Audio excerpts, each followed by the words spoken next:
but nothing like going to California. Nothing like going to California to be reminded of the reality of climate change, I have to say. And I hope you all had a good summer.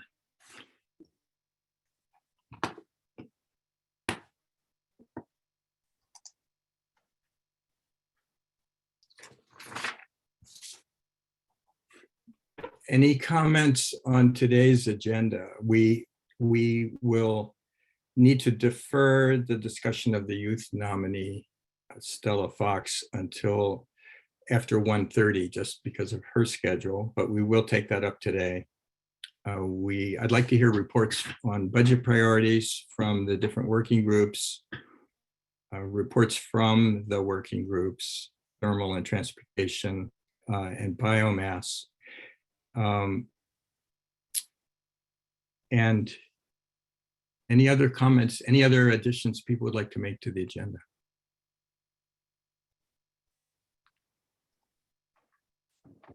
Okay, thanks. Rich, no other agenda item, but just under that kind of initial remarks, we do need a minute taker for today, and there's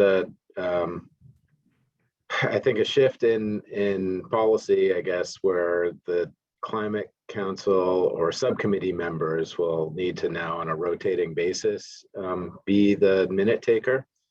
And so I guess we're going to look for a volunteer for somebody who wants to get it over with and do it first, so that on a rotating basis, they won't have to do it for 15 weeks until the next time your turn comes around. Strict rotation, eh? Any volunteers for today? Yeah, I'll take notes. All right, Bram, thank you. Thank you, Bram. And okay, then, concerning the minutes of the last meeting, are there any comments? Shall we move to approve them? Any changes people want to make?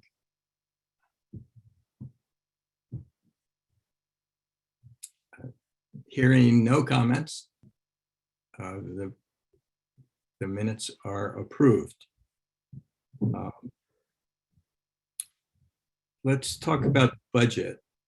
I mean, I'd like to hear the conversation, or I was not on at the last meeting where we discussed budget priorities, but I can guess that there are a variety of approaches to this topic that the council could take.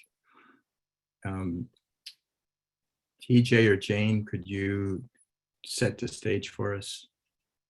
Yeah, I can start, and Jane, you can fill in where I miss anything. But just as a refresher for everybody, I think it was at the steering committee about a month ago that it was brought up that if the council would like to have influence on the governor's development of the budget, that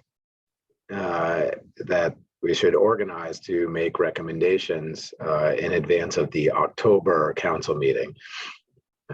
So there's a council meeting in September, and it was thought that it would be a better idea to get at least a sense of budget recommendations in front of the council for the September meeting, so they're not seeing them for the first time in October when a final recommendation was necessary.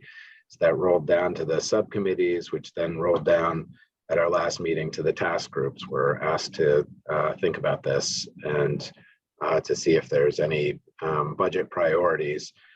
We talked a little last time about two potential categories of budget priorities, one being the administrative, legal, technical type of priorities or type of activities that are necessary for the council to function and understand what it's able and not able to do legally, et cetera.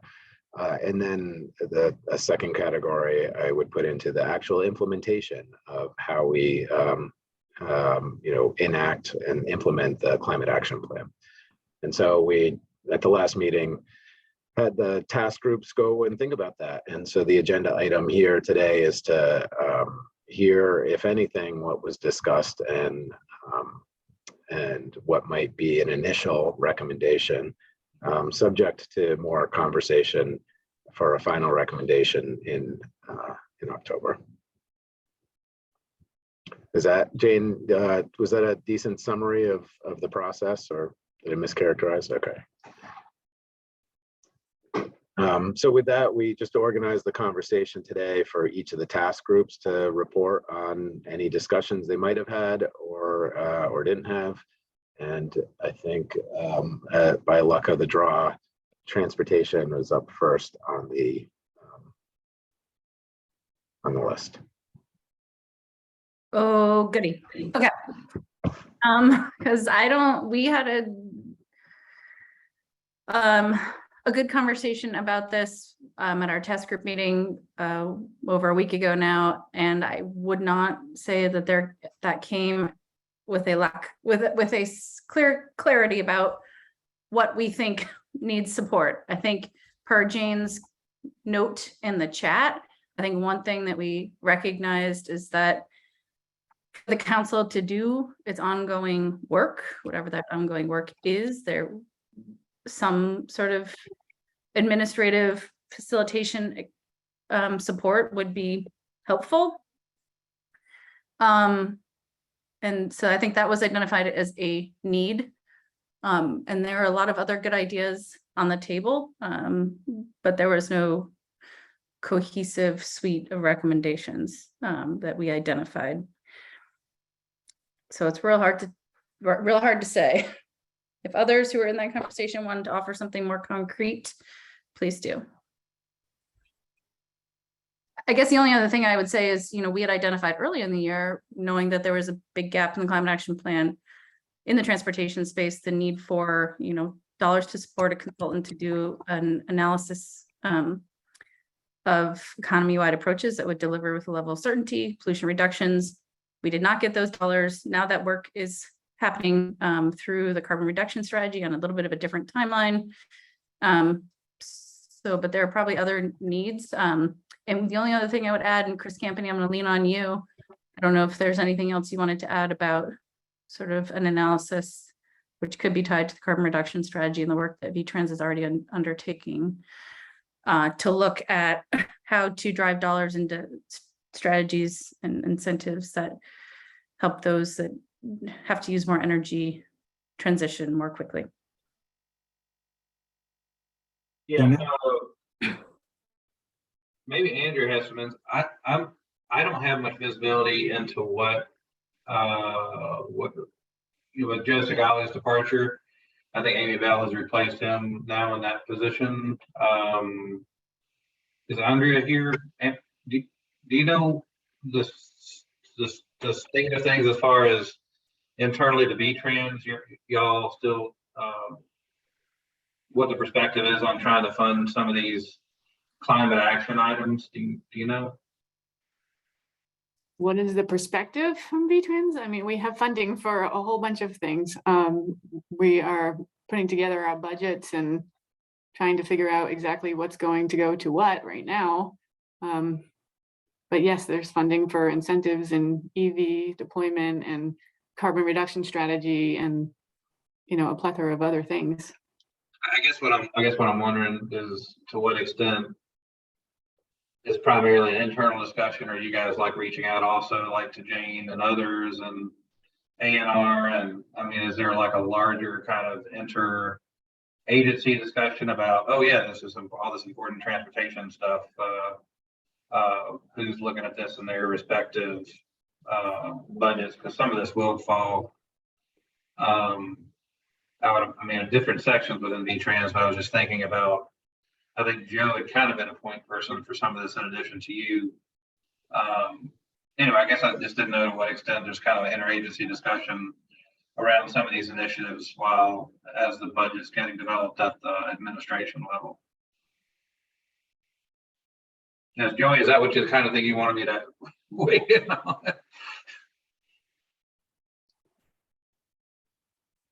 Yeah, I mean, there's there's certainly interagency conversations going on, and, you know, ever-changing federal regulations and monies that are coming towards us, and trying to figure out how those will be implemented. Okay. And then Joey, did you want me to say something about that item in the memo about the, go ahead, Janet, sorry.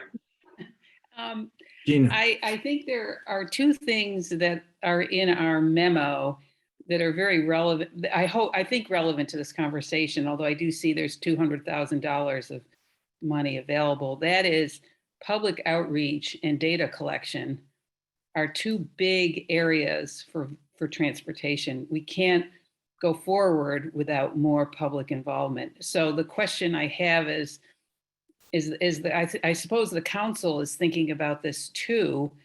To what extent do we have to supplement this 200,000 in order to achieve our needs for next year around public involvement in data collection? Because those are kind of cross-cutting issues for everybody involved in this undertaking. I suspect that the need for a lot more public outreach, listening and explaining both, has been brought up by everybody across the entire council, not just this subcommittee. So that's something that I think we should recommend strongly to the steering committee. Should We have to- each and of our I suspect it's well beyond the 200,000 here, because the facilitation services are largely focused on council activities, I think, not outreach activities. Could be wrong about that. I see Joey, and then maybe Jane can comment on this. Well, maybe Jane can comment on the hiring that she just mentioned, and a little bit more about what you envision the sort of $200,000 to go towards. That could be helpful. Sure. And then I So have a question. I'll start with the contract. So we've had the existing contract with Consensus Building Institute through the life of the council. That contract is ending at the end of this month. We have a new RFP ready to post that we're meeting internally on this week to finalize revisions to, but that RFP will cover facilitation services for the council and its subcommittees going forward. And we've built that into the base funding of the Climate Action Office, knowing that those are services that are needed indefinitely. We've built in that additional capacity within that to carry in some additional components into that scope of work that CBI has been helping us sort of fill based on components of their existing contract that were germane, but we were starting to do some of the work that Climate Access was doing under their contract for us within the CBI contract, in that they're facilitating public meetings for us, helping us run our public engagement task group, and really helping us hone a public engagement strategy. And so we've built those kinds of components into the RFP alongside of the facilitation services. So we have capacity to sort of run internal meetings, but also run outward-facing public meetings through that contract going forward. That also includes funding for stipends and payment for folks to participate in the meetings in a way that we had in our Climate Access contract, but didn't have in our CBI contract, so haven't been able to carry that benefit forward with CBI as of late. So that contract, that RFP will be posted hopefully in the next week, and hopefully we won't have too much of a gap between CBI's contract ending and a new vendor coming on board to help support the work. One of the things that I think that we've been sort of holding on with a Band-Aid is that there is this common thread of public engagement as lifted up as a priority across all of the work that the council and climate work that's happening in the state. And we address that need through one of the new positions in the Climate Action Office, which is to hire a community engagement and communications coordinator to help us create a structure that helps us digest and utilize that information in a way, as well as thinks about how we prioritize and carry out that public engagement in a thoughtful way. That's collaborative and not sort of like hitting the same people with 5 different messages any given day. So those positions that was requested as a suite of new positions for the climate office. We did that request back in July, and I'm just been waiting on HR to get us our new positions, but they should be here any day, and there'll be full-time, long-term positions in the climate office, along with some other new positions. And so that will hopefully be hired this fall and help manage that contract as well as support the ongoing work. And I'll just say, since we've touched on capacity a bit, that memo that I shared with the council last night is intended to set up systems and structure that help facilitate the coordination between the climate office and the council long-term. And that doesn't mean a divestment of A&R support. It just means a refocusing of that support where it makes sense, I'll just say. So it means continued support of ongoing and open meeting law support, as well as some basic administrative support through like onboarding of new subcommittee members and council members, the support needed to do per diems and others. And what I specifically also wanted to say is it also means that climate office staff who are programmatically aligned with subcommittees will continue to participate in subcommittees. That's demonstrated by Megan as a member of your subcommittee. She will be the mitigation program manager in the Climate Action Office.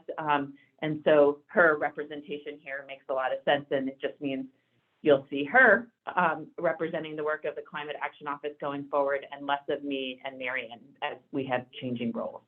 So, and all of the Climate Action Office staff have touch points with subcommittees in different ways. So Marion, for example, will be transitioning to our resilience and adaptation coordinator and will therefore play the same role for rural resilience and adaptation. So it's just a strategic alignment with implementation of the climate action plan, and allows us to move that forward in a way rather than continuing to just only support, not only, but have to bear the brunt of administrative support in a way that where we can realize efficiencies in other ways. Joey? That was a lot. Hopefully that was helpful. Yeah, thanks, That was a Jane. lot. That was a lot, and that was very helpful. And Jane, if you already have this, it'd be helpful for me, maybe for others, sort of a summary of the new positions and the composition of the climate office. Just to be helpful to understand, and any, anything that you may have already sort of outlined in terms of the interface of these two different, but obviously, as you said, interconnected things. I think you may have sent them around, but if you can, that'd be great. Mike? Go I'll ahead. just say real quick that we have a climate action office work plan and position structure and all of that drafted. This has been a period of transition and positions still being relocated, new positions being hired, new positions being described. And I very much am anxious to share that with all of you. But since it's been this very long, not long, it feels long, but it's just been since the new budget, July 1st transition. So for state government, that's not that long, but once it's all in place, I think that's a really appropriate thing to do. But yes, we have a working work plan and a guide and org chart and all that stuff. That's great. That'd be excellent to share when you can. The only other thing I would note and sort of lift up based on, what Gina had shared, is sort of our last bullet in our transportation memo is, our recommendation that A&R establish a new greenhouse gas emissions reporting program, and so again, the data that we will need to improve the annual greenhouse gas emissions inventory and get down to a little more granular level. That seems like a really important investment that would serve the transportation sector and like the other sectors. So I just wanted to lift that up as something that very well may need capacity. And I don't know if Megan or anyone else on the A&R team wants to put a finer point on that, but that seems real important.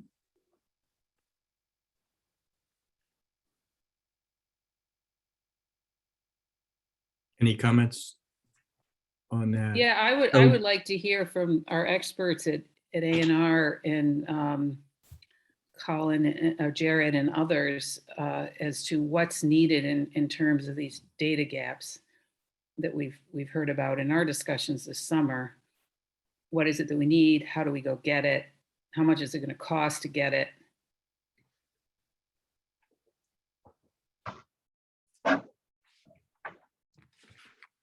So Gina, are you speaking in reference to the analysis that we have teed up related Yeah, to? in the memo, yes. Yeah. The last bullet talks about data needs, and is there money associated with doing that? And should we be asking for that now?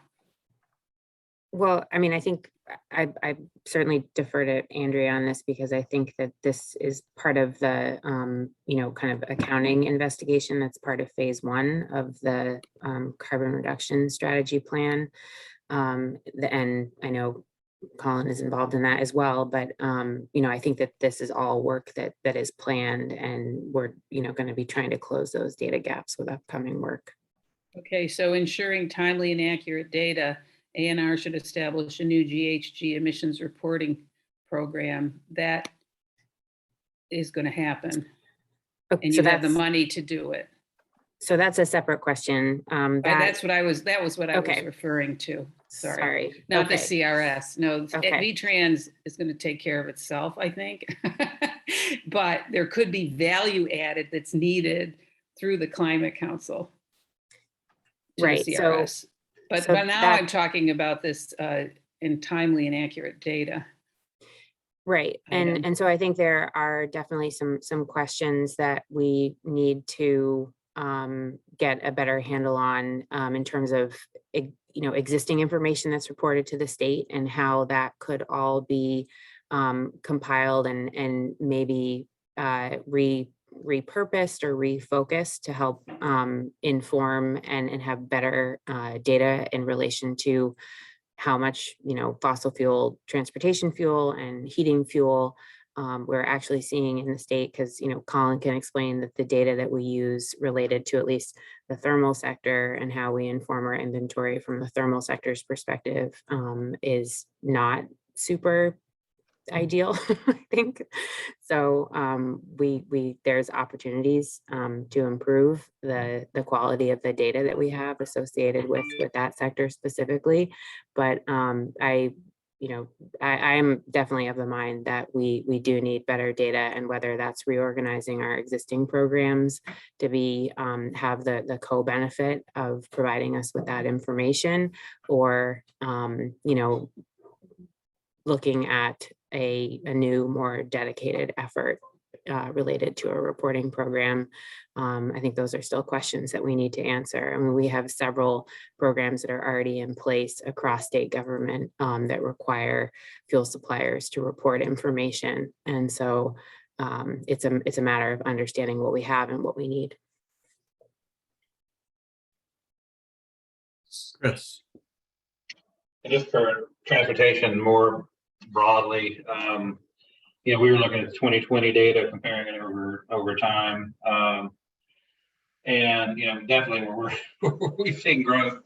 Generally speaking, some of our compact settlements have actually contracted in terms of population, whereas where we've seen the growth has been in the more rural areas, and that's it's basically rural sprawl, right? And that has definite implications for a host of climate action items. But doing a statewide analysis of that, I don't know that the HCD has done that. That could be something that the RPCs collectively could try to do. I don't know what extent BCGI has that information, but just to both show the pattern that we've got, the pattern is continuing, implications for continuing reliance on single occupant vehicles. You couple that with other data on commutes. I think it helps make the case for kind of revisiting our incentives for, based on really trying to target the more heavy users of gasoline. But frankly, it also, I think, really highlights the need to kind of revisit what I would call our actual compact settlement achievement strategy, not just talking about good policy about wouldn't it be nice if we didn't more, have more of our growth, especially in terms of population in compact settlements, but how do we actually make that happen? And try to move beyond kind of the various stovepiped approaches based on different funding streams, oftentimes ranged around various federal funding streams. So, but to my mind, that's key. It also gets to resilience and other kind of economies of scale to just reduce energy consumption generally and make more efficient use of it, and quit chewing up lands that we're relying on for carbon sequestration and mitigation. So, and a lot of that, a lot of this is made possible through big loopholes in Act 250 and just our general land use regulation rubric. So there's lots of subdivisions that can be had with really only wastewater and water permits without anybody ever really seeing them happen. So anyway, enough said on that, but there is that kind of assessment that I think would be beneficial as well. Thanks, Chris. We're going to need to move along in this conversation. And are there budget priorities reports from either thermal or biomass? I can speak on behalf of thermal if you'd like, Rich. Please. We gathered yesterday to talk about upcoming action to further assess the clean heat standard and the benefits of costs of it in Vermont as the agency's preparing a request for proposals. And as part of that discussion, a small part of that discussion, the need for continued stakeholder engagement and public outreach around thermal sector issues, and specifically around increasing knowledge and understanding of the clean heat standard and how it would perform and what benefits it would bring to the state was brought up. So consistent with the outreach discussion that we just had a few moments ago. And I don't know, Rich, you were part of that discussion, TJ, as well as a few others possibly on this call, if there's anything else you wanted to add about that. And Mike, first of all, I would reinforce what you said about the importance of outreach and learning from Vermonters what their heating needs are, and understanding better how different heating technologies would work. Additionally, we have discussed, and I think we'll talk about this in our report, the study that we recommended, the subcommittee recommended, and that the administration simultaneously on its own recommended doing with regard to studying the clean heat standard and other approaches to thermal. So that was a priority for us, and we were very clear about it. And so that's already underway separately. Liz? I see. Thanks. I'm sorry to be off camera for a bit here. I failed to anticipate needing to address this. I did bring up in the biomass meeting 2 meetings ago this process and the budgetary, discussions that we were having. And Jane can amplify or correct me in any way needed, but that subgroup felt that it was premature to identify specific resource needs beyond one that I think is being pursued, and Jane can weigh in if there's a need to identify specific funding beyond what I understand we're already doing, which is community engagement regarding biomass generally, and specifically the way that communities in the regions of biomass electric generation facilities experience that proximity and the impacts that they have had. So that's, I know, ongoing, but in terms of specific study or support for particular budgetary asks this fall, the subcommittee felt it was premature. I believe I am accurately portraying that. And Jane, please weigh in if you think there's more that needs to be said there. Nope, that was great. And that is being lifted up through the Just Transitions budget asks. Perfect, thank you. All right, thanks, Liz. We're just a little bit behind, which is great. And let me now turn and ask whether there's public comments on the topics that have been discussed thus far in the meeting.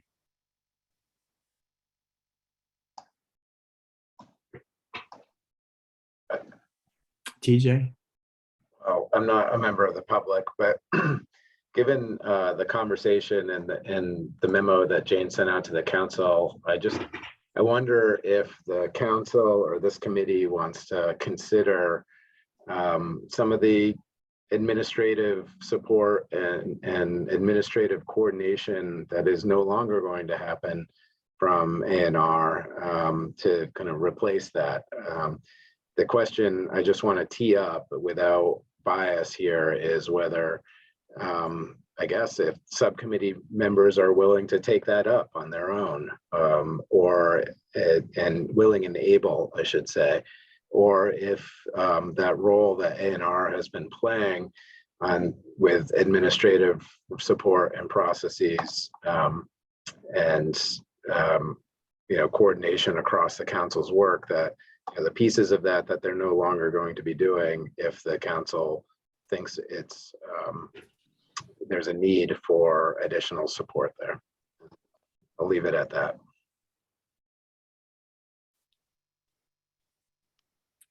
Graham.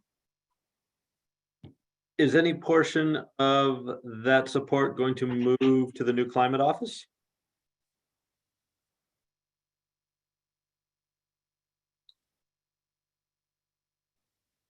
Yeah. It's in the components of support that will continue are in the memo that I sent out last night.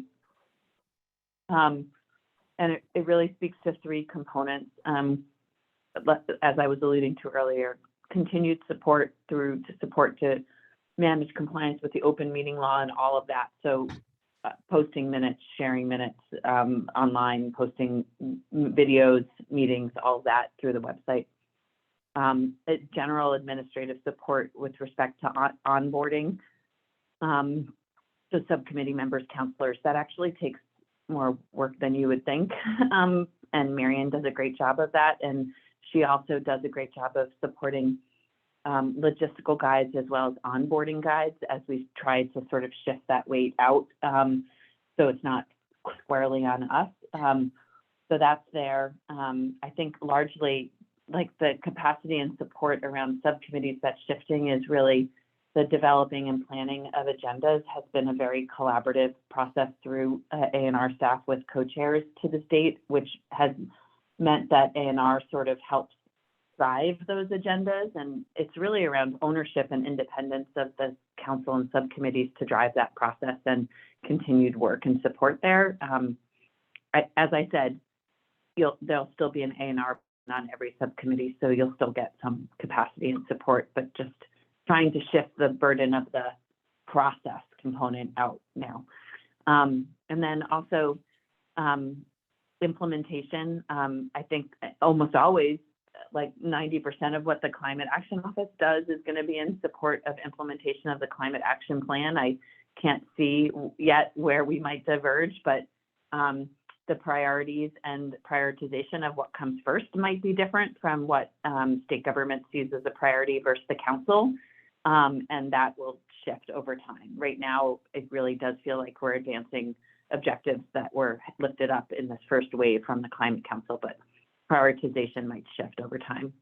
And then finally, as we begin to measure and track progress in a really comprehensive way, I think that will require feedback loops with the council and subcommittees, as the council is ultimately responsible for the standing up of the next iteration of the climate plan. So measuring and tracking progress, which we are required to do by the GWSA, that will require feedback with the council so you all know where we are with respect to implementing the actions laid out in the climate action plan, as well as meeting our targets.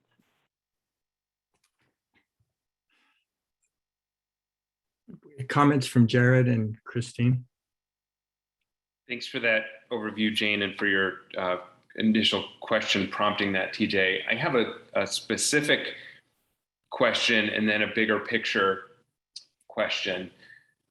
The specific question that I don't think I heard you address, Jane, I may have missed it, and I don't think I saw it in the memo, but I may have missed it, is around the scheduling of the meetings, and in terms of like Zoom and team, that feels like a really key administrative role. And if ANR wants to be and needs to be point in terms of compliance with open meeting law of posting minutes and videos.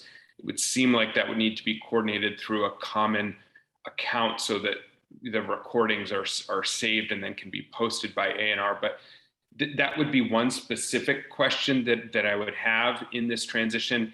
I apologize, it's a kind of a lot of new information all at once. Maybe I'll just also offer my bigger picture question right now as well, and then feel free to respond to either that very specific question on meeting scheduling, setting up Zooms, but then the bigger picture question I have is this. It sounds like part of the rationale is we're moving from a period of, the first climate action plan was adopted December 1st of last year, and we're in more of an implementation phase. I do think that there's two things that we should all keep in mind about that. One is, the plan wasn't complete. There were some holes and gaps in the plan that still need to be addressed.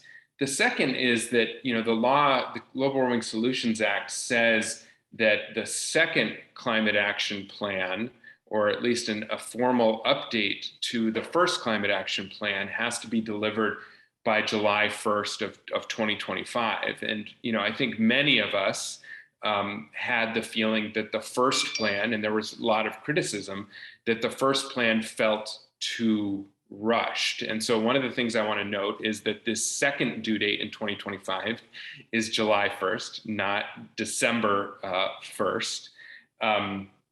And that if we want to give ourselves more than a year to develop that second plan, that really means starting in 2023, is my understanding. And Jane, I'm looking, I see your point in the chat, but it says, 4 years after the first plan's adoption in 2021. I guess that does leave a question because it's either 3.5 years or 4.5 years if we're moving from December to July.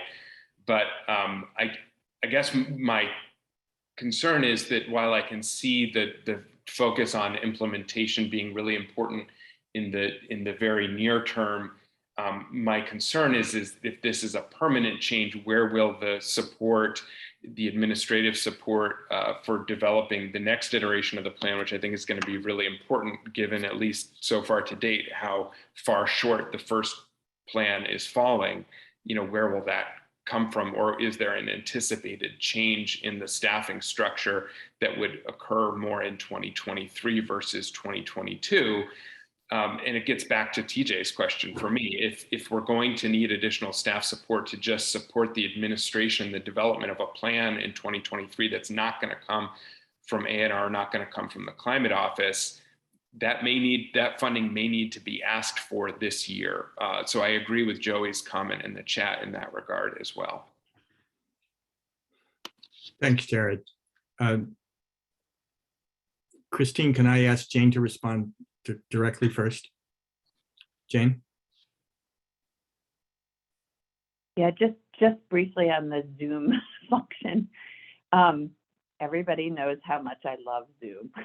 And so I will just say that one of the challenges with Zoom is that Zoom hosts have to be at every meeting to start the meeting, and who holds that account is a frustration I find sometimes, but we are in the process of expanding our Zoom account and paying for that through the Climate Office budget so that each Climate Office member, staff person who is your point on your subcommittee will have a Zoom account, and they will be the person who starts the meeting. So Megan for this meeting she will need to be at your meetings in order to start your meeting. But right now, that license is only Marion and I, and so that's how it works. And that's been a bit of a frustration, I'll say, to me, but about Zoom. But I appreciate that the benefits outweigh my frustrations. And so we'll keep doing the Zoom stuff for the council and for everyone, and holding a Zoom account. At some point, we might discuss whether Zoom is the preferred platform forever. But because just a reminder, the state does not support Zoom, and all of our new conference rooms, for instance, have all these new snazzy technologies for remote meetings that don't work with Zoom, and they won't. I checked on that, Megan. They have no intention of working with Zoom. So that's a fun aspect of it. But we'll continue to do that. I think the challenge will be just, and I know this is a big burden for co-chairs, is scheduling meetings. I don't like that kind of basic administrative support. If you don't have a standing meeting, can be very challenging to schedule a group of very busy people. And so we can think about how to update that through the facilitation contract and have CBI, we'll have to think about that. But my hope is through providing templates, logistical guides. Marion has set up distribution lists for all the subcommittees so that there's an email distribution list, things that will help ease the burden of administration going forward. But yeah, and good point about the planning process. There, just as a reminder, I did put this in the memo. Their ANR is obligated, along with PSD, but ANR is obligated in the GWSA to provide administrative support to the council. We were not obligated to provide positions. And so those positions were in collaborative nature to stand up the first climate action plan. That capacity was needed. And I think that's a really important point. There's no expectation right now that there'll be a GWSA director or a GWSA coordinator again for the next plan. So starting to think about what that looks like, and especially if it's as soon as Jared is alluding to. And we've been interpreting it as 2026, so we should get clear guidance on that. But that is a good thing to think about for the future. Christine? I have I think a higher level, more macro question, and then a very nitty-gritty specific question as I'm trying to sort of operationalize this discussion. Is there already, and if not, is there the intent to have an individual somewhere within state government monitoring at the sector level? So I'm thinking about the thermal sector right now as a thermal gal, but this would apply to each of the sectors, whose part of or all of their role will be to monitor how the state is doing across multiple activities and agencies in achieving the sector-based recommendations in the Climate Action Plan, and reporting back to us and or the council and to other important decision makers where progress is being made and where progress isn't being made, to help inform council and or subcommittee and or task group efforts and work moving forward. So that's my first sort of macro level question. And I'm sorry, I have not had the opportunity to read Jane's memo from last night, so I apologize if that is laid out in the memo. It is, but not in extensive detail. But one of the core components of the Climate Action Office will be to measure and track progress.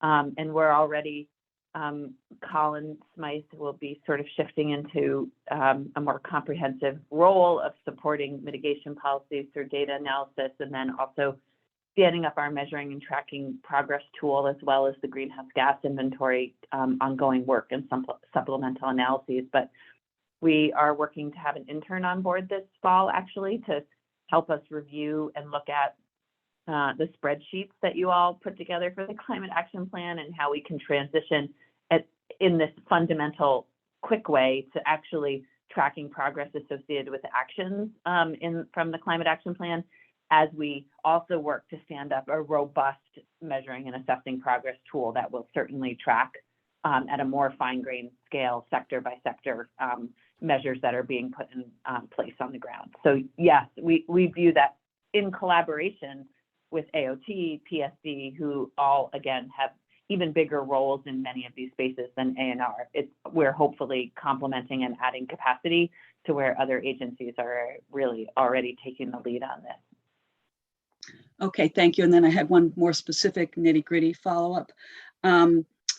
So in this current and or future framework, when sector co-leads like Dave Farnsworth and I on thermal, and or task group workers like the Biomass task group are asked to do work, will there continue to be staff support and engagement like we have enjoyed from Brian Woods specifically moving forward? When the assignment is beyond what we can do alone as, volunteers, et cetera? I think right now that work continues to align with the work of the Climate Office, and I don't really anticipate that changing, but if I could see a possibility of where a priority that is set by a subcommittee is not a priority of the Climate Action Office, and therefore possibly staff would not direct there, but I haven't really, I can't think of a clear example yet of how that works.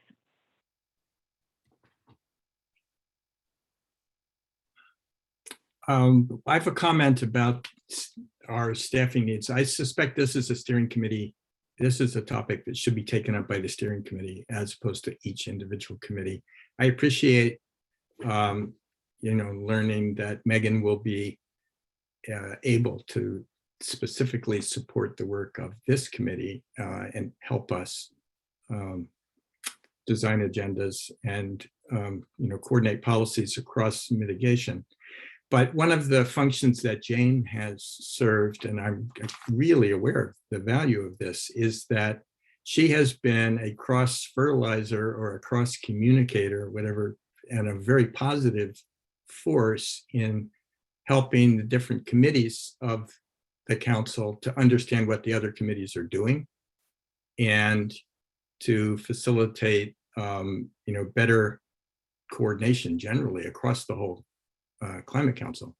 And I think that's an essential role. And if the administration or the Climate Office is not going to support that function, then I think the steering committee should consider asking for the funds so that we hire our own person to be that person, because I think we will end up, we're already reasonably fragmented by the committee structure set up in the legislation, but it would be worse. And so just asking the steering committee, I'm looking at Jared in particular here, and Liz is listening, as our reps, to bring that up, make sure that we don't lose that coordination function. I'll just say agreed. Thank you, Rich. And Jane, that's a compliment to you, but if you're telling us that you're abandoning that role, then I'm concerned. So I just want to summarize for folks, there was a number of specific areas, outreach. There was a couple of specific areas in transportation, and biomass explicitly said it's premature, but also kind of a discussion on this administrative support, perhaps raised and referred to the steering committee for next steps. So when we're summarizing to the council, we can say, hey, we're not all the way there yet, but in September here's what we're thinking about. We're going to refer this administrative piece to the steering committee, and we'll come back in October with some more refinement. And I think as we go through the next month, we have one more cross-sector meeting, likely, I think, task group meetings, but we can talk about this more and perhaps refine this for the October meeting.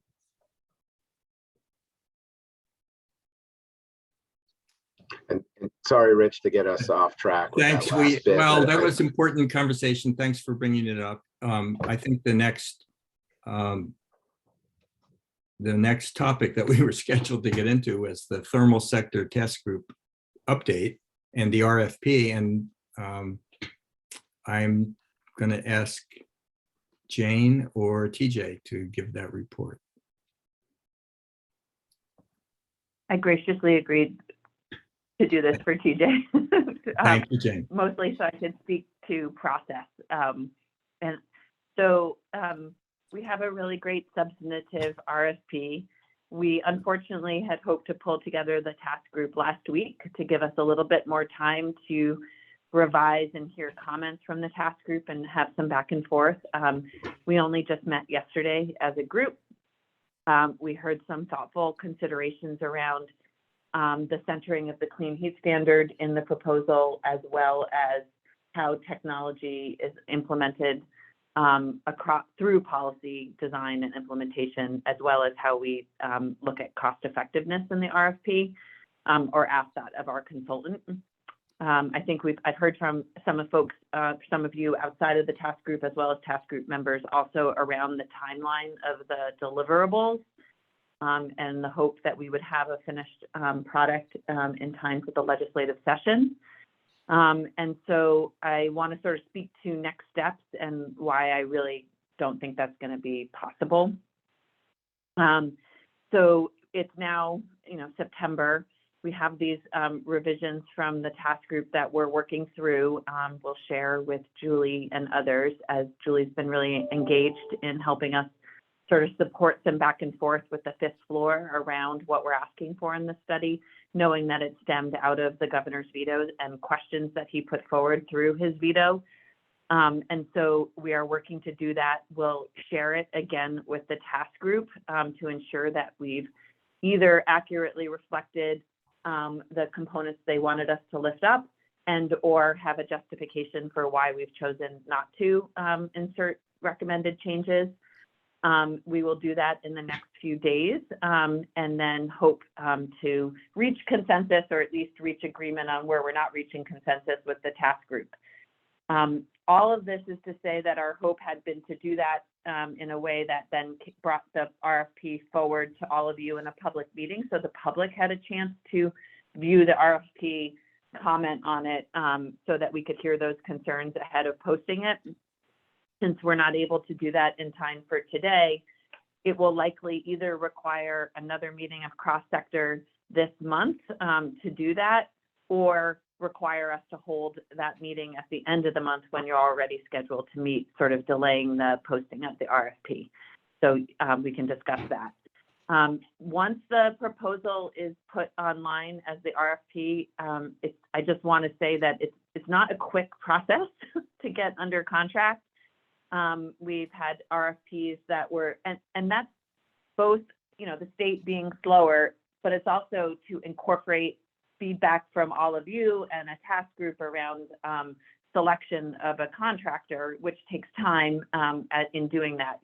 We posted RFPs for the Municipal Vulnerability Index, the life cycle analysis in one I think was end of May and one was June, and we're just developing the contracts now.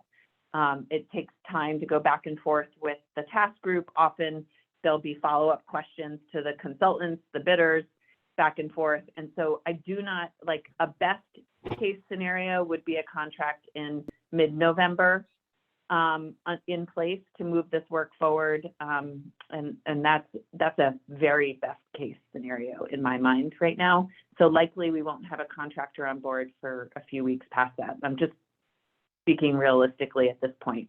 We will put into the RFP a request for different delivery dates and cost proposals. Happy to do that. And if we have the ability to work with a contractor who can deliver faster for not much more money, then we can certainly consider that as we review proposals. But just wanted to give that update. Really appreciate everybody's feedback on the task group. There were some great comments and questions, and Christine, as always, brings tons of value in being a consultant who's reviewed these proposals for her career. So we're working through those changes, working with the administration, and we'll have some more back and forth, and then look forward to sharing it with the subcommittee in the next few weeks when you choose to meet again. Questions for Jane, comments on this process? Any members of the public want to comment? Okay, actually, can I ask a clarifying question?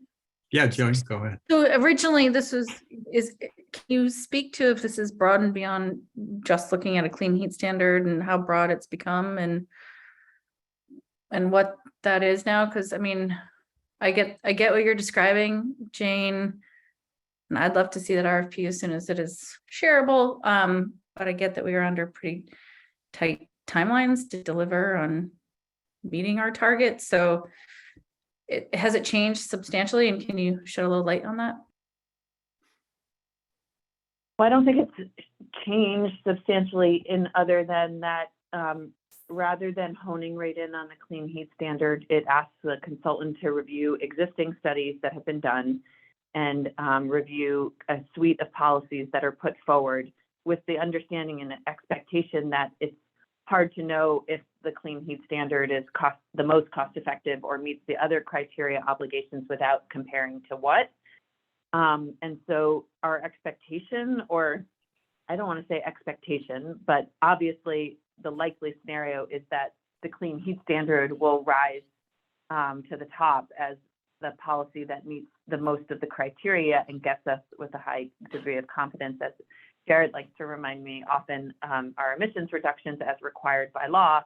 But in order to do that, we need to pull in some other policy options to compare against. And the RFP goes further to sort of speak to not only a single policy like silver bullet, but also looking at different complementary, how to pull in different policies to work together, and expand upon existing programs also.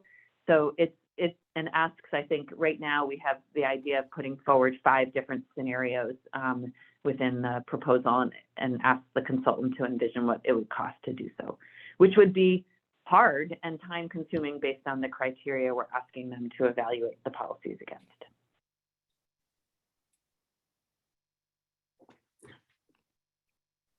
I'm sure based on TJ, please, yesterday's yes. conversation that the thermal test group will look forward to seeing the next version, Jane, so we can comment on that. So- TJ? I just have a process suggestion, maybe. So I really would like for either other members who are interested that aren't on the thermal task group and the public to have an opportunity to see the scope of work. I think it's important to kind of get that feedback if anybody's interested. And so I think there's a couple of options there. Jane mentioned potentially, the next cross-sector meeting is on the last week of September sometime. We could have another whole cross-sector meeting, or I think we could also make a next task group meeting public if this committee delegates the task group to kind of hold that kind of public public discussion of the scope, and then get public comment before making any determinations. That latter is, I think, what I would recommend, subject to any other kind of process rules that I'm not either formal or informal that I'm not thinking of. But I think that would be the most expeditious and also allow an opportunity for input from anybody here who's not on the task group and the public to see it and comment. Thanks, TJ. Any other comments on that suggestion?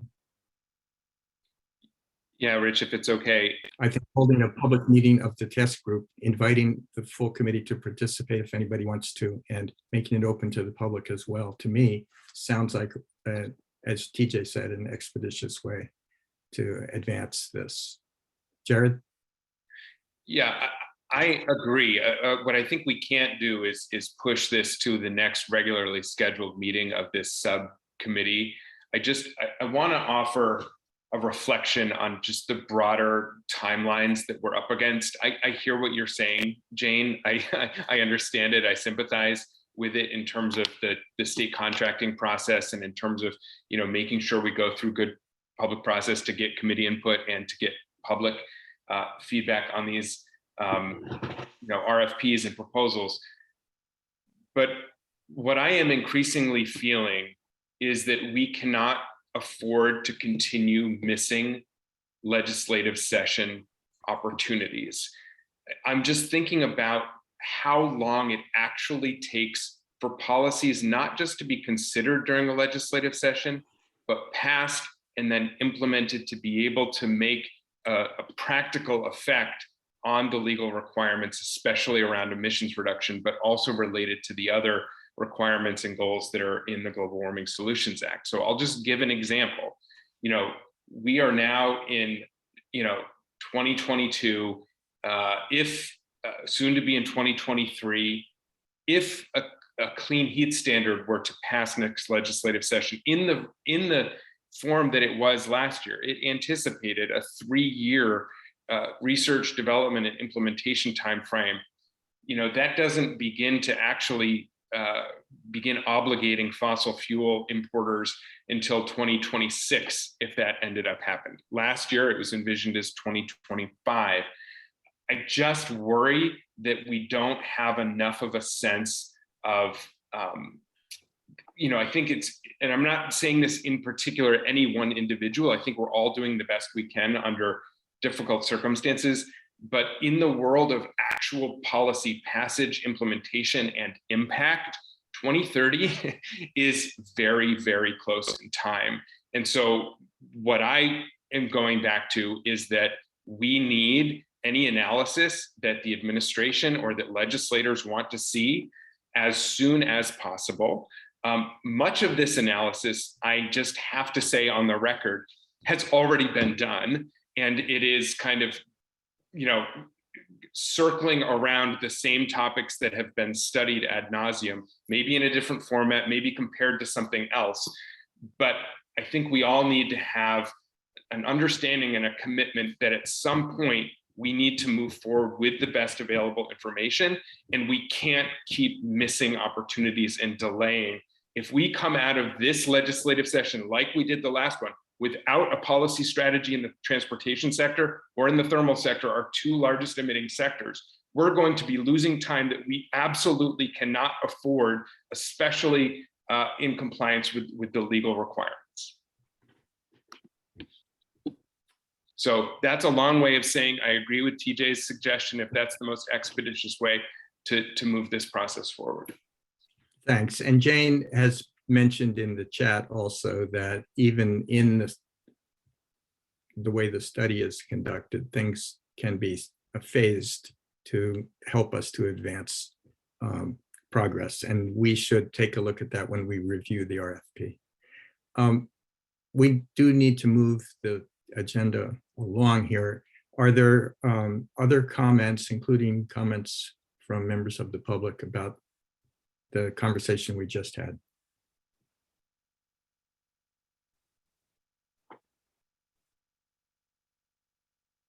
Thank you. I think let's just move on then to the transportation sector. Joey? Okay, so you should have received in your inbox or found in the agenda.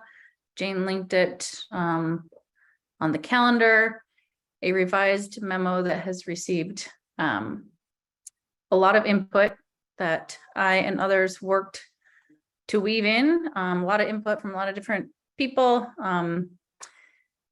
And it hasn't changed radically from what you saw and what we discussed at our last meeting. And it hasn't changed too substantively from what we talked about in January. But what this memo essentially says, and what we were trying to do, is sort of point in the direction of, again, recognizing the gap that the TCIP program, sort of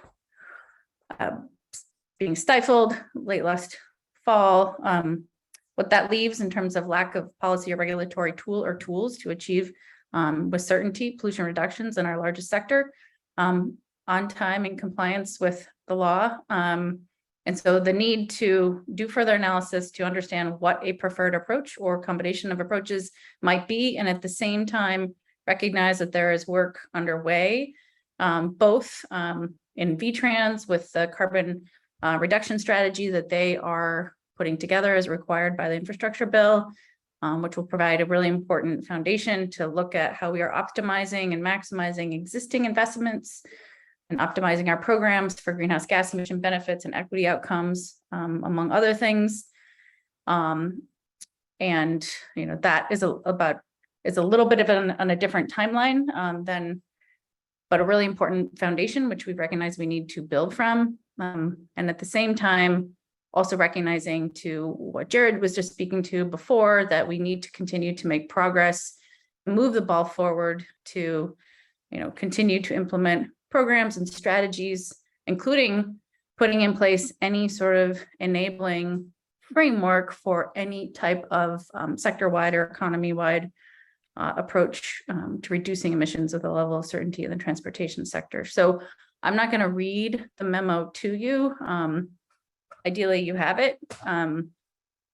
But it really just points to those two-pronged things, that we need to identify one or more strategies that will achieve the level of certainty, pollution reductions on time in alliance with the Global Warming Solutions Act, and that we should continue to make progress and point the legislature and other partners in the direction of setting the table for these kinds of solutions. I don't know if anyone else on the task group, Megan, Andrea, Gina, Jared, many others who weighed in on this would want to put a finer point on that. I think we can't underestimate the importance of VTrans's carbon reduction strategy work. That is going to be so critical. It's going to be an underpinning of where we go. Both this first phase, which will look at VTrans programs around transit and bike ped and all those things that we've been hearing so much about the public, are very important.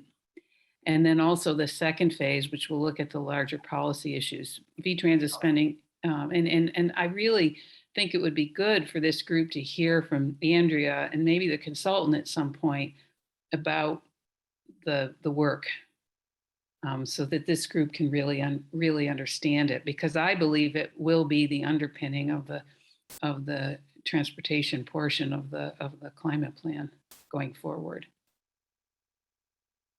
And I don't know if others, maybe that's a no-brainer to other people, but it really stands out to me, and I want to make that clear. Gina, are you suggesting that the full subcommittee could schedule time to hear a Yeah, well, I mean, overview? Andrea's, I want to hear from Andrea. I would love to hear a presentation from staff at VTrans and perhaps the consultant on what's going to be done. Yeah, we Maybe- can definitely do that. We have a kickoff meeting scheduled for Friday that some of you on this call will be a part of for our technical committee. And like I've mentioned before, we'll be getting an advisory committee together too, but that's a little bit later in the process to more inform phase 2 and the actual development of the strategy. But I'm sure, I don't know the best timing for that to have a presentation, or I'm planning to do a presentation on Monday just to kind of give the council some background on what VTrans is doing in the transportation space holistically and specifically for the carbon reduction strategy, as briefly as I can. So there's that, but I'm sure we could have Cambridge Systematics come in and go into much more detail about what's happening, or whatever level of detail is preferred by the subcommittee here. Absolutely. But I'll take comments on this topic generally, because at various times it's occurred to some of us that it would be good for the full committee to have time to dive into some of the substance of the work of the different task groups, instead of just farming it out to the task groups and hearing back that something happened. So that's a topic I think that we could think about for the coming year, really, to be more fully engaged as a full subcommittee in some of the substance. But that's a more generic topic, a more generic version of this conversation beyond transportation.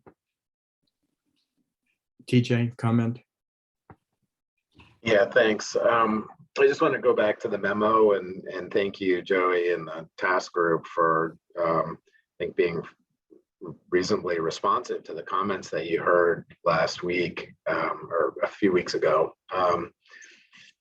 And I think the memo is much much clearer and concise and kind of really articulates those fuller bullet points.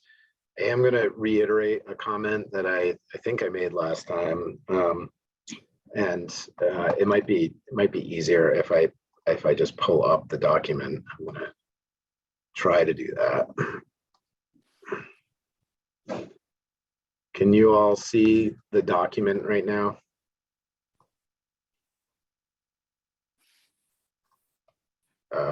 Yes. Okay. Yes, we can. Yes, we can. So in the second to last paragraph on the first page, this sentence here, I just have a suggestion, or I'll reiterate my suggestion to modify that a little bit. That it's saying that the only way, based on the technical analysis to date, that the only way to deliver with high confidence emissions reductions to meet our goals is through performance-based or cap and invest. And again, I'm just kind of worried we're going to get ourselves in the same spot we ended up with the clean heat standard, where we're moving this forward, and then it'll be subject to criticism that, hey, we didn't do the analysis that I think everybody's fully intending to do with the CRS that you're just talking about.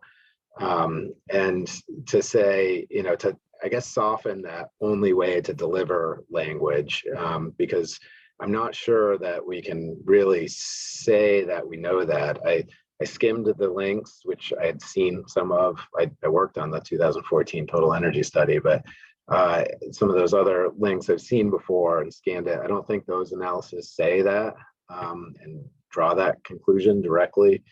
And I'm flagging it now because I imagine it being flagged at the full council meeting, that language could be problematic to moving ahead. And well, I'll stop there. We could wordsmith it, but I'll just stop there for now. Thanks, TJ. And are there comments, reactions from the test group about that? Jared and then Gina. You're muted, Jared. Thanks. I would be comfortable, TJ, with the addition of a word like known, the only known ways. But I think that there has been a lot of research and analysis that has gone into this, not just what was at the links, but the transportation policy overview that was done in the winter and spring. I guess, my feeling on this is I am not aware, after all the review that I've done, EAN's done, other members on the council, of any state, province, country that has successfully reduced emissions with a degree of certainty and confidence that is, I think, required by the Global Warming Solutions Act, without using at least one of those two very broad policy strategies. I mean, let's remember how big of an umbrella an emissions cap and or a performance standard sets. There are many, many, many policy decisions to be made under those two broad policy categories. But everything else that was brought up as a possible thing to consider was not able to be shown a history or a series of examples of successful and confident emissions reduction anywhere else. We can look at, some of the other things that were looked at and were studied were carbon pricing. Carbon pricing gives us a high degree of confidence about how much, what the price on carbon will be. It gives you a very low degree, generally speaking, of confidence on emissions reduction. Directing incentives to things can give you, a high degree of confidence on how much you allocate in a budget towards that. But in terms of how much emissions reduction you get, it depends on so many factors, market dynamics to questions around the price elasticity of demand for certain products. So I am not aware, and this is where I'm going to go back to this word known, and I would invite you, TJ, to say now, and if you're saying now, I'm wondering why you didn't bring it up earlier in the year.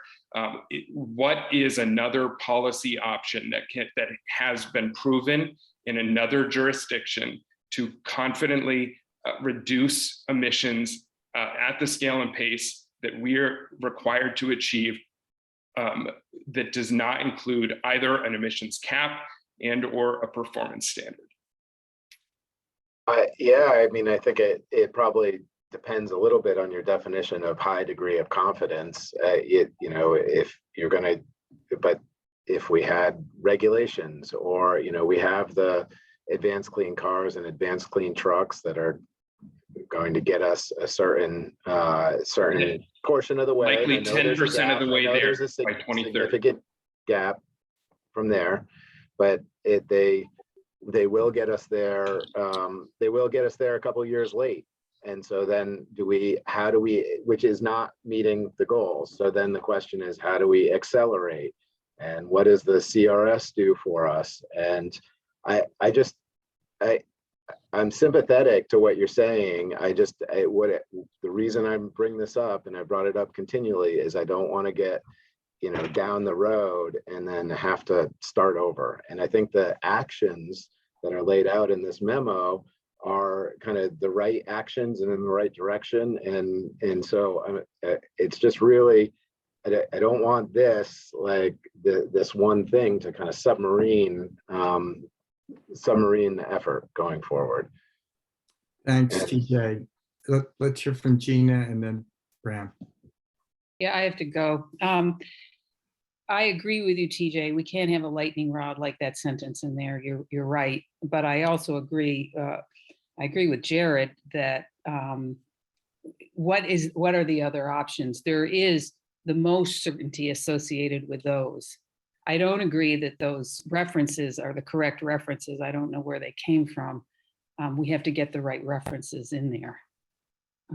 But as far as we know, those policy options and the design of them is still very, needs to be worked on intensely. There's some assurance that we will get there, but we have to be very careful because we don't want the whole thing shot down just because it says that. So we need to come up with better language on how those options are presented and the promise that they present. And I have to go, but I hate to leave, but I really need to. Thank you, Gina. Yeah. Bram? Bye, Gina. Bye.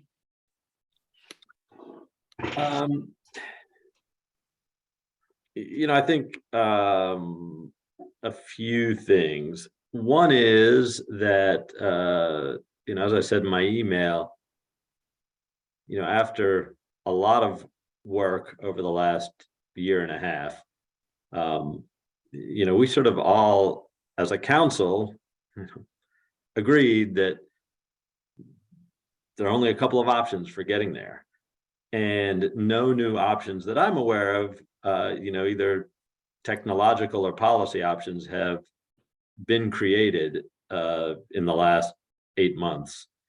So, I don't know that anything's changed other than our first choice for a cap, trade, reduce, invest program became unviable.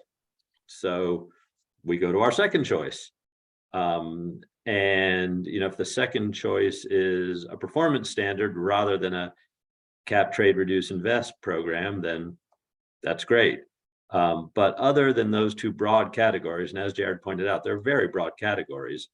I think as far as any of us know, open question, and certainly if there were another option, one would have expected that someone would have raised it in the last 8 months.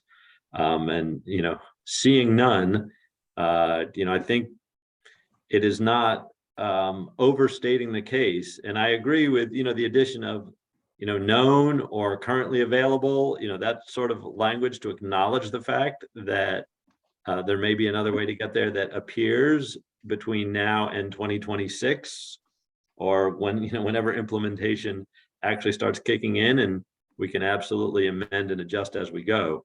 But I do think, we need to be clear that we are not aware of other options that will be viable. And the last thing I would say is that, there's several different bodies at work here. There's all the work that's happening at ANR and the climate office within the administration. And there's all the work that we are doing at multiple levels. And the legislature is also, I think, to take the clean heat standard as an example, I think the legislature is not likely to want to wait before picking this back up. I think the governor was pretty clear about the changes he wanted to see for it to be something he'd be willing to consider in his veto message, as Jane mentioned. I think the legislature is going to take a look at that and address his concerns and, probably repass it, whatever timeline the Climate Council's on and whatever timeline, the work that's being done around the RFP and the various options is going to happen. Thanks, Bram. So Let me guess let me the just que- respond a little bit. I think I was just putting into the chat. I think currently known is better language and really may address the concern that this is kind of lightning rod language that could really undermine. And I heard you suggest that. I don't know that we know that these paths will be cost effective, even though I suggested the cost effective language last time. Although I agree they're likely to be cost effective, given that the analysis that was done on TCI. But again, I think those types of I know they're softening words, just call them what they are. They soften the language, and I understand why that downsides to softening the language, because it has the potential to understate the crisis that we're in. But I'm on the flip side, I again just worried about undermining progress towards the crisis we're in. So I guess, I think if we added currently known and then agreed, and then that the emissions, something around likely being cost effective as opposed to, saying they're cost effective, then I think that probably addresses most of my concerns. I don't know if it's going to, where it'll go from here, but I'd be comfortable with those changes. Is there any reaction to that? Currently known and likely to be, that kind of, Jared and Christina both said okay on currently known. Joey? I am also fine with that. And to the degree you want to redline it, TJ, that would be helpful, but 2 words I think we can do. To the degree anyone wants to add in carbon pricing with, progressive carbon pricing with a cap, if that creates more certainty. I mean, to me, that's kind of a cap, cap and reduce or cap and reverse. So to the degree you want to, I mean, as Jared said, and as we know, carbon pricing alone, unless it's real big and people are used to real big at the pump at this moment, it's likely not going to reduce emissions. So the cap is what does that. We know that. The investments, what make that even more possible. So to the degree you want to redline, add that too. I'm certainly open to that. That would be my only other thought. Thanks, Joey. It seems to me that we are, 1 inch away from resolution. Personally, I don't feel the need to add carbon pricing unless TJ's asking for that. I just suggest that because it feels like if there are concerns about things that may not be alluded to as strategies that will deliver with a level of certainty, I'm open to other input. Right. Yeah, I think the other, the suite of possible strategies that's out there. I like currently known because it's hard to achieve the certainty that we need without using the highlighted techniques.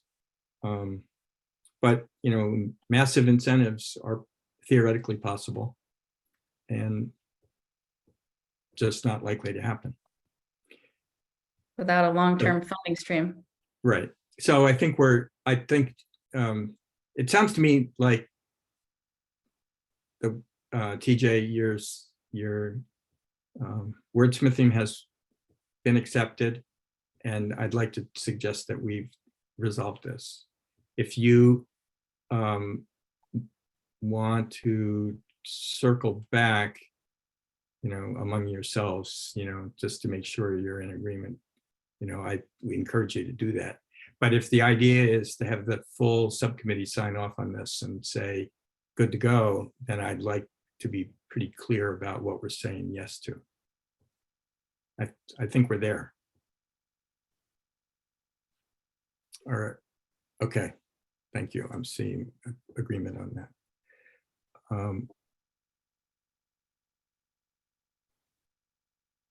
Any public comments on this one? I've noticed some comments in the chat. Anything else? Cheryl Joy.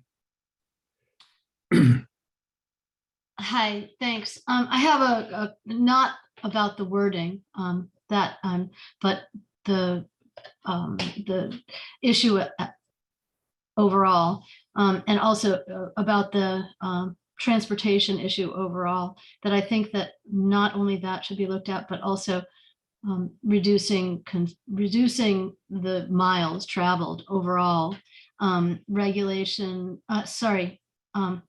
use regulations really go far to be reducing travel miles, and you know, encouraging I'm parroting Chris Campany, who's not here, but reduce, you know, concentrated settlement, et cetera, and stopping with the rural sprawl that's affecting other things as well, but also the miles traveled.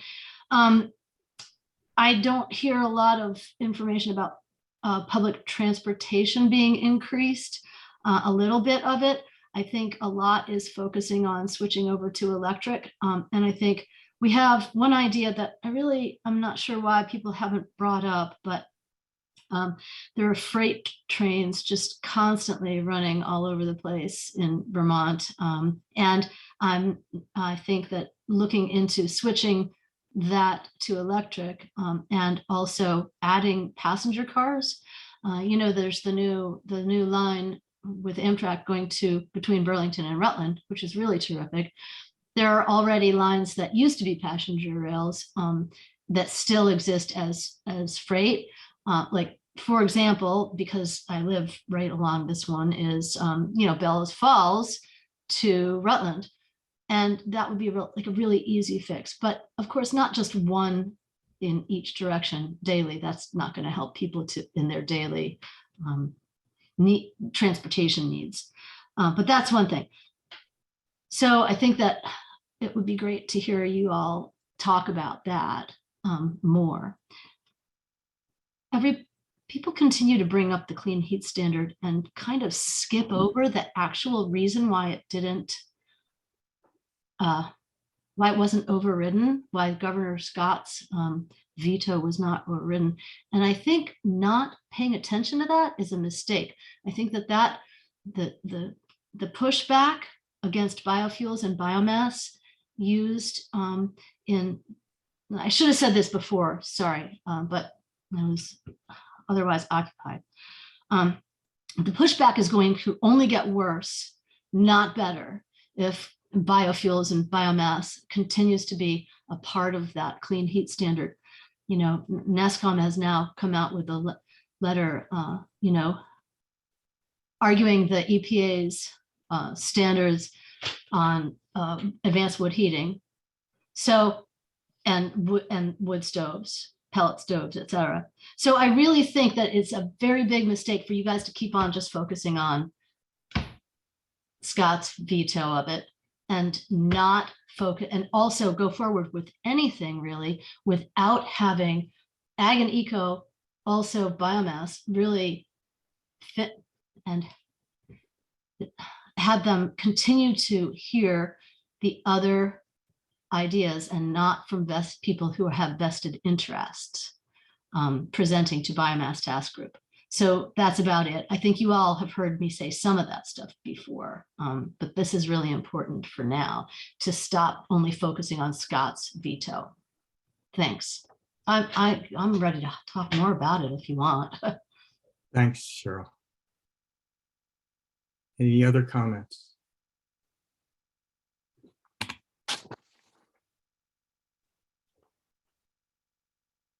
Well, next on our agenda is the report from the Biomass Task Group. Adam, I think you're on to deliver that. Yeah, good afternoon, everyone. Thanks, Rich. I think Liz Miller gave the update at the last meeting, and I missed that. I apologize. So assuming that I only have 2 weeks to report on in terms of progress. Today, this morning, the Biomass working group heard from Lisa Southville from Vermont Coverts, and then also from the University of Vermont, Tony D'Amato, regarding working forests and landowner perspectives on management and harvesting, the role that biomass plays in all of that. On the agenda for the meeting this morning was to delve into reflections from a newly formed drafting group that were tasked with trying to find some consensus recommendations to bring back to this committee and into the broader committee, and that didn't actually come up in the conversation. We ran out of time, and so Jane, I was wondering if you're still here, whether you had anything that you could kind of highlight of where that is, just because I haven't been involved in that drafting subgroup. Sure. Yeah. So unlike the Transportation Task Group, I think that there's been a lot more learning, or I don't want to say unlike the Transportation Task Group, but I think that the policies and knowledge in the transportation world are more refined, and you guys are able to draft recommendations that help us get to the date that the council had set. Biomass we struggled out of the gate, I would say, to refine the scope. That took a number of meetings to think about where we were going to pick up from the recommendations that had been tabled from Ag and Eco. And as we dove into the work this summer, focused in and around discrete components of the actions that were tabled from Ag and Eco, we've had more and more interest in pulling in presenters. And so there's been a few months now of presenters speaking to the merits and challenges associated with burning wood for electricity, most specifically. And now we've been starting to look more largely at some of the issues around sort of just supporting wood markets and the opportunities that creates for small woodland owners to keep woods as woods. So we have 3 more meetings set up. I think the 14th, 21st, and the 28th were added today, with all robust sort of suites of presenters coming in to talk to us. Biomass is slated for the October council meeting to present recommendations. At that meeting, we will likely draw some conclusions around some of the components of the scope, where others will have next steps for continued learning and continued space of work for the council to continue to consider the merits of the task group continuing in this space. I just want to say that other components of the scope of the Biomass Task Group have also been challenged by not having the life cycle analysis completed. I do think that if we had had that, it would have been easier to sort of start on a different footing with that task group. And so part of me sometimes thinks maybe after this fall, there's a pause and a pick up of the work later once we have that. But a small group, a group within the group of the task group is now meeting to try to lift up and draw some conclusions to bring to the task group. It was actually a really great meeting and an exercise that we did that I hope the whole task group will do in the coming weeks, where each member went around and we did a few round robins of what we've learned to date and what questions we still have.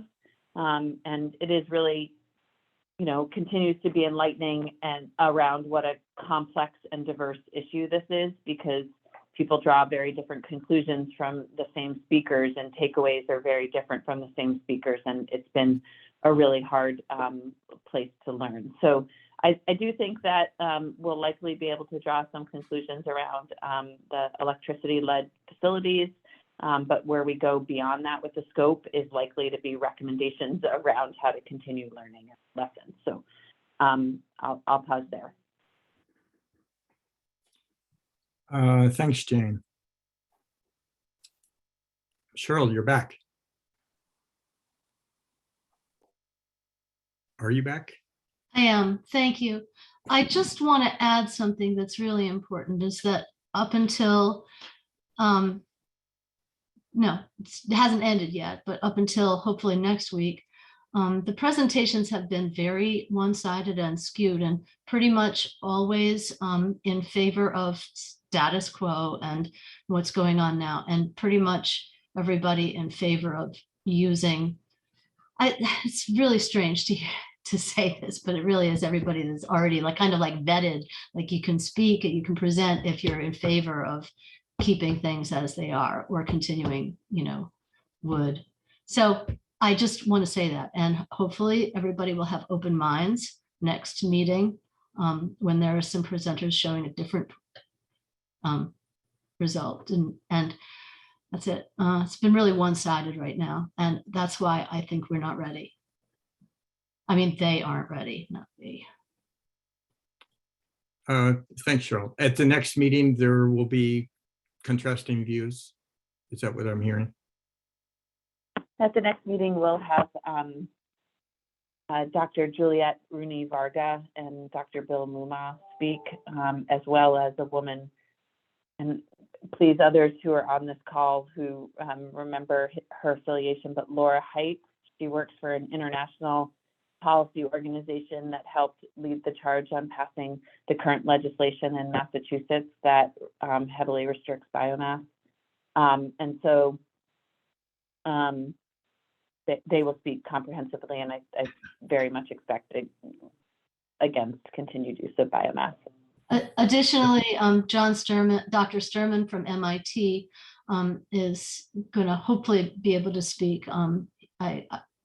And that will be a very good thing to hear. He has no vested interest. Cheryl, I really appreciate all your feedback, but I have not reached out to him yet, and we're not sure yet. So, but I appreciate that he's been lifted up as a potential speaker. So thanks. Okay, and the task group meeting will be noticed publicly in the usual way, I hope. Okay, so members of the subcommittee who are interested in that topic should make a point to chime in, listen in to those discussions. TJ?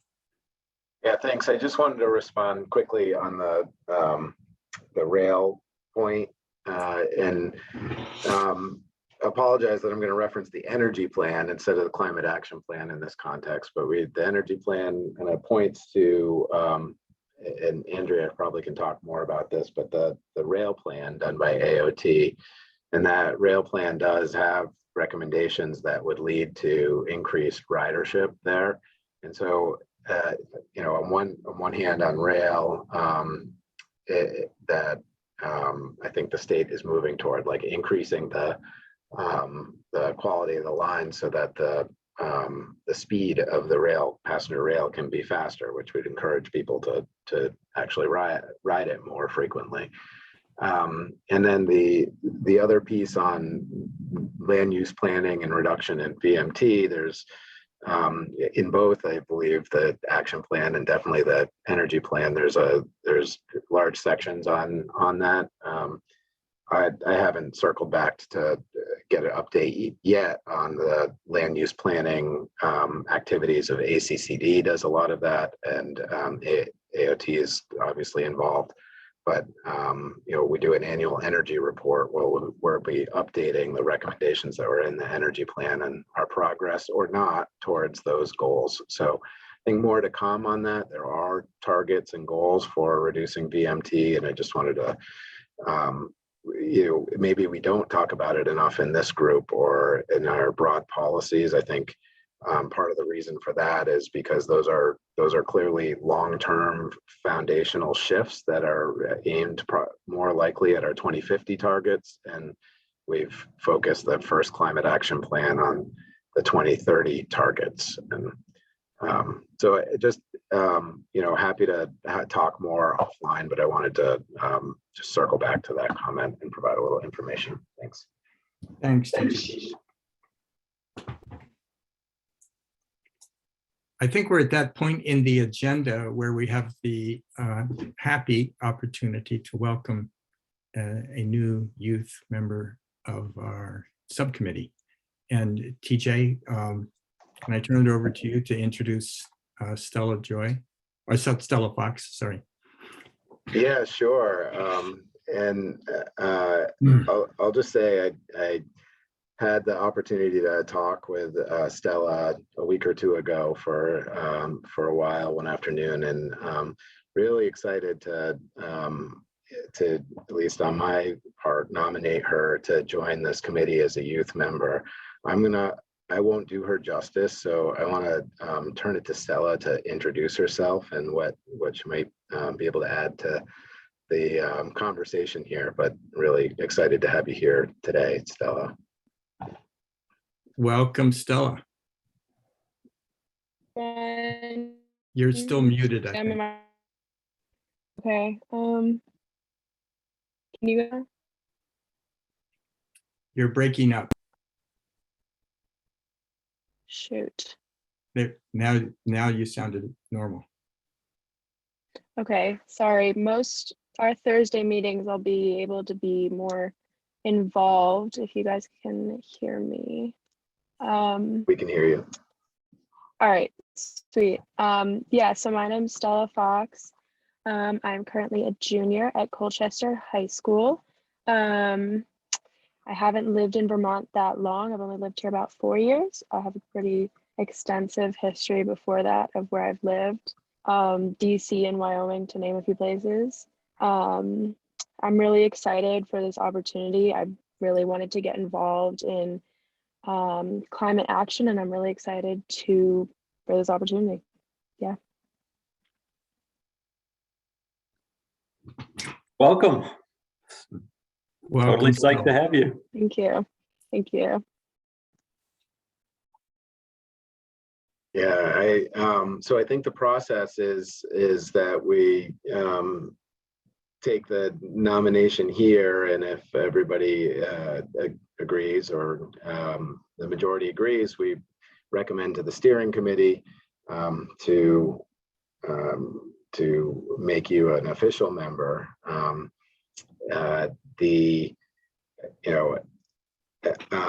I just want to add, in the conversation that we had, just the background and the desire that you communicated, Stella, in terms of having kind of a personal connection to what you're seeing out there and wanting to be able to represent the youth voice was great. I don't know if you want to share any more about that, but it really struck me that it was the type of voice that we are missing, in state government in particular, but on the council itself. So I don't know if there's anything else you might want to share on that score. Yeah, I'd love to share. So I was born in Jackson Hole, Wyoming, which, if anyone skis, it's a pretty big ski town. I started skiing when I was 2, so skiing has sort of been a huge thing all throughout my life.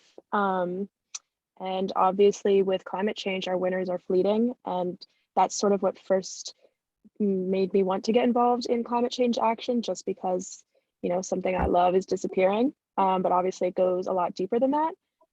As I grew up, I sort of told, like, take shorter showers, turn your lights off, like, all the things that are preached to kids my age for, climate action. but I think that real change needs to happen on a larger scale, a lot faster. So, you can do everything, in your power to reduce your individual carbon footprint, but really that only makes so much of a difference in the long term. So I really want to be a part of the larger change. That's great, Stella. Thanks very much. And I should note, she's been pretty modest in this presentation, but the written introduction that you provided when you applied for the position was terrific, and we should circulate that to the committee if they haven't seen it. Thank you. Anything further? I would like to be able to say that we've made a decision today and we can report it to the steering committee. Is that all right? That would be great. Thank you, Stella. Looks more than unanimous, at least unanimous. Thanks, Stella. And we can report that to the steering committee. There's this sad phenomenon that the older Thank we you. get, the dumber we get. So you're averaging up our intelligence by joining. Thank you. Anything further for this meeting? I want to thank you all for participating, reporting, public members for helping us with your comments. Anything further? All right, it sounds like we are adjourned. Thanks, everybody. Everyone. Thanks, everyone. Thank you guys. See you Bye. soon. Bye.